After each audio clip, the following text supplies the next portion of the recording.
The Northwest Mounted Police date back to the earliest days of our province. As a precursor to the RCMP, the Northwest Mounted Police were the early examples of law and order on the new frontier. With a large collection of artifacts dedicated to the primitive years of policing on the prairies, why don't you join me as we visit the Manitoba Police Museum in Shoal Lake.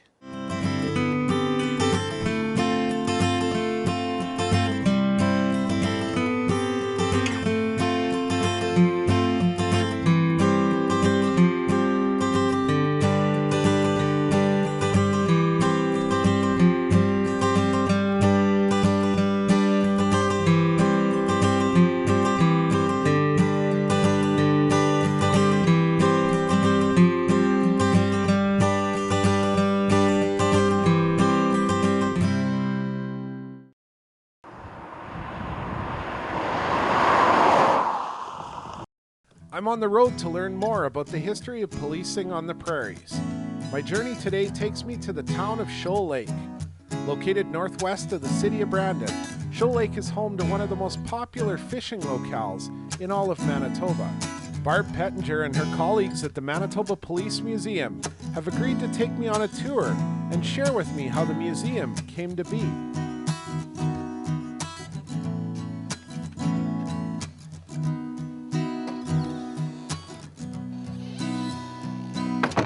The Shoal Lake Historical Society had a notion to build something like this, and that started there. They began talking about it in 1975, and it was 1984 before it actually came to fruition. So it took them a while to get their thoughts.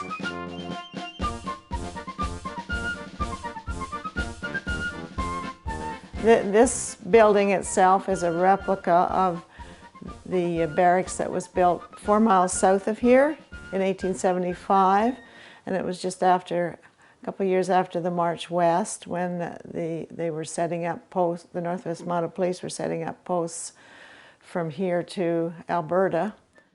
Although a replica of the original, the museum still gives you the feel of a 19th century barracks. The logs, for example, were brought to Shoal Lake by volunteers who dismantled the former Fort Brandon as a salvage operation in the 1970s. Like many small-town museums, the buy-in from the community generally keeps the operations afloat. Pettinger shared that along with the volunteers, there are many in the Shoal Lake area who choose to step up and keep the museum active. We have good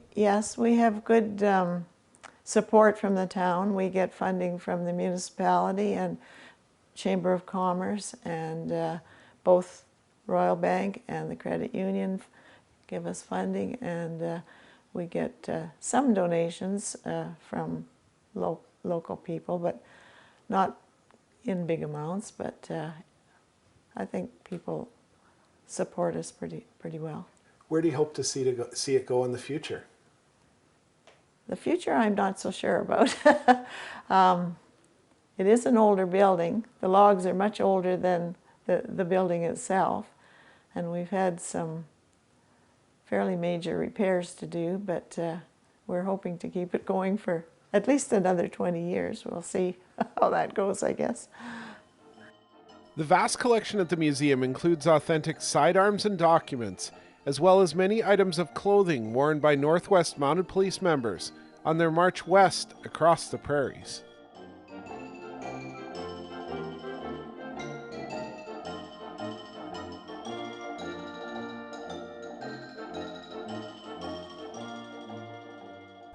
From Barb, we move on to speak with Greg Steele.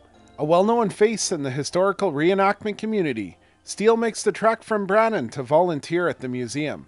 Although he was never a member of the RCMP, his knowledge of all things Northwest Mounted Police is quite astounding. Well, I've been a history nut since grade 6. I can't even remember Mrs. What's-her-name's name anymore, but she got me hooked on social studies and histories way back when. And with that, in '74, I was approached to, are you interested in doing something like this?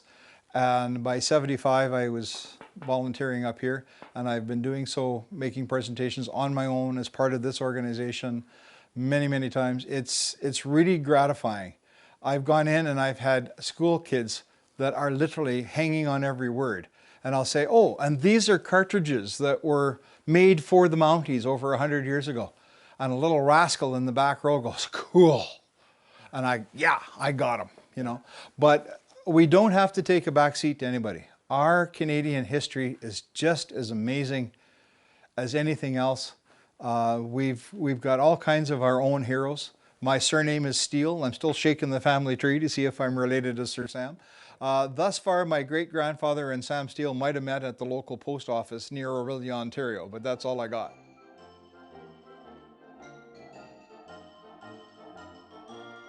This is a buffalo coat. Now, the buffalo coat for a walking man or one who sat in a car would be as one you see here. It's a little shorter. Whereas this one actually is split right to the belt line on the back so that a man could step onto the saddle easily, and then his legs would be covered as he went from there. The other thing they wore is they wore a winter cap of this style, and they always had a bag on the side. And everybody says, oh, it's just a flag, it's just meant to flap for decoration. Actually, it was a small pouch. You could carry coins, paper, you know, small things like that in it as well. But they were carried and worn for many, many, many, many years. At this point, everything is horseback. So again, all the men were expected to be able to ride when they were enlisted. Some lied. They just wanted the adventure, and off they came. But all that said, they would either be riding or they would have either horse-drawn wagons or horse-drawn sleighs. Hanging off the top of this bunk, for example, is what's called a sleigh rope. And this actually is, it's a tanned horse hide that's had a blanket stitched to the underside of it. And this is what a man in a wagon or cart in the cold weather would drape over his feet and legs to keep himself warm. Now again, among other things, we see a trooper here in his, this is the 1873 period uniform that I wear, and his is a slight variation on it. And you'll see that he's got a lance. Now, the mounted police carried lances. There were 300 men, 6 troops of 50, and the first troop carried lances. They were meant for drill and ceremonial. And the men actually did use them. There was a military purpose. British Lancers and others would actually be mounted infantry, basically, in advance of an attack anywhere. And the men would come flashing through camp at high rates of speed with their lance wrapped around their wrist with the strap. They could actually spear a wooden tent peg out of the ground, pull it out, and drop the tent.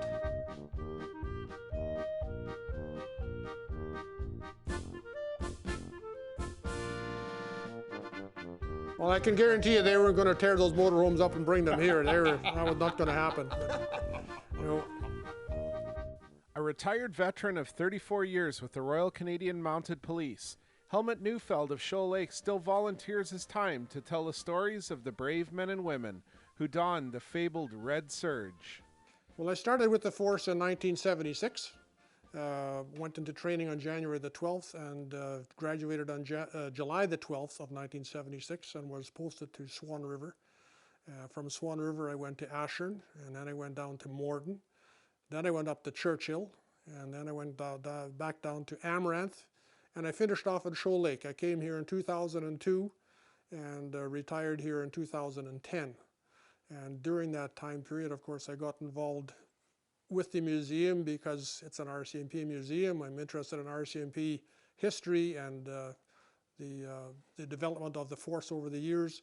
So for me, it was kind of a natural fit to come here to the museum and be part of the board and get involved in it. So kind of a personal interest for myself. As an RCMP officer, why is a museum like this important to you? It is important because a museum is a chain of life. And in order to know where you're going, you have to know where you came from. And if you allow that chain of life to be broken, if you allow these museums to die, if you break that chain, the chain is broken and it cannot be repaired. So you have to keep that strain of life going right through, know what your history is, and develop it one link at a time right into the future, and look to the future to see where you have been. And that's why these museums are so important to me. I'm also involved in the Agricultural Museum in Austin, and for the very same reason. The agricultural history is our history. It's just like the RCMP and the Northwest Mounted Police were our history. So we have to know where we have been in order to proceed to where we're going to go. Neufeld was eager to show me around and talk about an era of the Royal Canadian Mounted Police he was very familiar with. These are more modern uniforms, as you can see, and some of the saddlery that was involved in the earlier life of the RCMP. They don't use saddles like this anymore, but these are some of the ones that we have recovered, actually. And then if you pan over to the horse here, now you're getting into my era. Would be a fairly typical scene of the musical ride, the uniforms being used today, the same saddles being used today. And interestingly, this horse came from Shiloh. It's an actual stuffed horse. Okay. And it was at the military museum in Shiloh, and they had it on the second floor on display there. And the only way they could get it up there was to cut the poor animal's legs off. Oh, no. So when they were getting rid of it, they asked if we would want to have the horse, and we absolutely jumped on it. So when we got it here, we had to rebuild his legs to get him to a normal height. So that's kind of a bit of a history on that poor horse.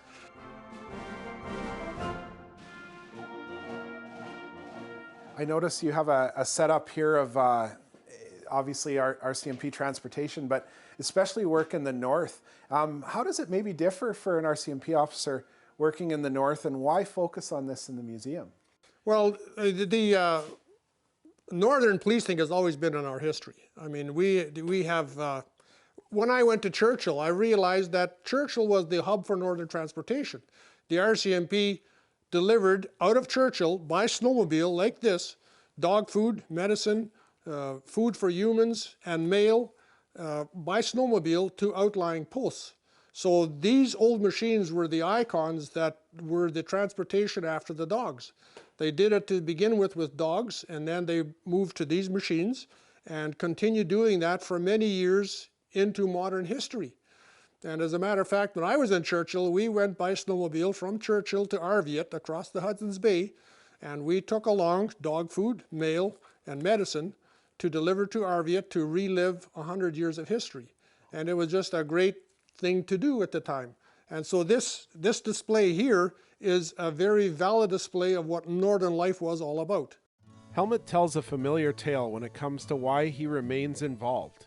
It's a badge of honor and a task he doesn't take lightly. My life is volunteerism. I have volunteered doing everything and anything to do with service to the public. That's who I am. And whether it's at the Agricultural Museum, whether it's with the Lions Club, whether it's with this museum, I get involved because that's the person I am. There are people who couldn't care less about service. To them, the RCMP is a job. To me, the RCMP is a career.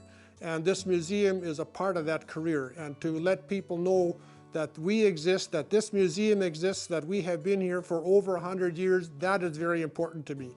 So I will continue to be involved in the museum, I suppose, till the day I die. That's just who I am. The Northwest Mounted Police story is truly fascinating and goes back as far as the origins of this great country. Without their sacrifice and dedication to duty, Canada's West would have been a vastly different landscape. Much like the volunteers of this museum, the work of the Northwest Mounted Police was integral in shaping our knowledge of the past and hope for a safe and prosperous future. I'm hopeful for their future. I'm hopeful that the next generation takes up the mantle for the last and continues to tell these stories of a bygone era. After all, for the many who poured their efforts into these historical records, there was really only one reason to tell this story: because it was their town.